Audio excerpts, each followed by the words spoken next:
Final గా తమిళనాడులో అయితే ప్రతి ఒక్క ఎన్నికల్లో వాళ్ళ యొక్క స్పీచ్లు అయితే కంప్లీట్ అయితే అయిపోయాయి. నిన్న యాక్టర్ విజయ్ వచ్చేసి తను ఇచ్చిన స్పీచ్ ఫైనల్ స్పీచ్ వచ్చి అయితే అద్రిందని చెప్పాలి. అపోజిషన్ కి ఇన్ని రోజులు డిఎంకే పార్టీ స్టాలిన్ కే టార్గెట్ చేసిన వ్యక్తి నిన్న వచ్చి స్పీచ్ లో ఏ డిఎంకే కూడా టార్గెట్ అయితే చేశాడు.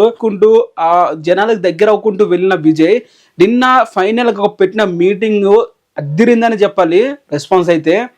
అండ్ ప్రతి ఒక్కరు కూడా ఎవరైతే ఓట్ వేయడానికి విదేశాల నుంచి వస్తున్నారో రండి, వచ్చి ఓట్ వేయండి.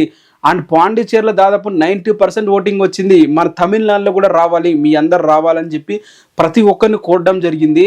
అండ్ రీసెంట్గా వీడియో కూడా చూశాను, మలేషియా నుంచి చాలా మంది ఫ్లైట్ వేసుకొని మరి అయితే వస్తున్నారు ఓట్ వేయడానికి.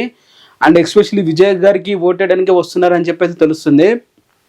అటు నిన్న ఇండియా టుడేలో వచ్చేసి వాళ్ళు అనౌన్స్ చేసిన ఏదైతే సీట్ల పర్సంటేజ్ ఉందో దాదాపు 30% ఓట్ షేర్ అయితే ఉంటుందని చెప్పైతే అంటున్నారు. అంటే దాదాపు సీట్లు ఎంత కన్వర్ట్ అయితే తెలియదు కానీ 70 సీట్ల వరకు వచ్చే అవకాశాలు ఉన్నాయి అంటున్నారు. ఇంకొంతమంది అయితే 4 సీట్లు రావడం ఎక్కువ చెప్పి అంటున్నారు. మరి ఎవరు ఎన్ని గెసింగ్ చేసినా గానీ రేపు అఫీషియల్ గా పోలింగ్ కాబట్టి మరి ఓప్ విజయ్ కి ఈ అయితే ఇప్పుడు అఫీషియల్ గా చెప్తున్న ఈ పర్సంటేజ్ అయితే ఓటింగ్ రావాలని చెప్పి కోరుకుందాం.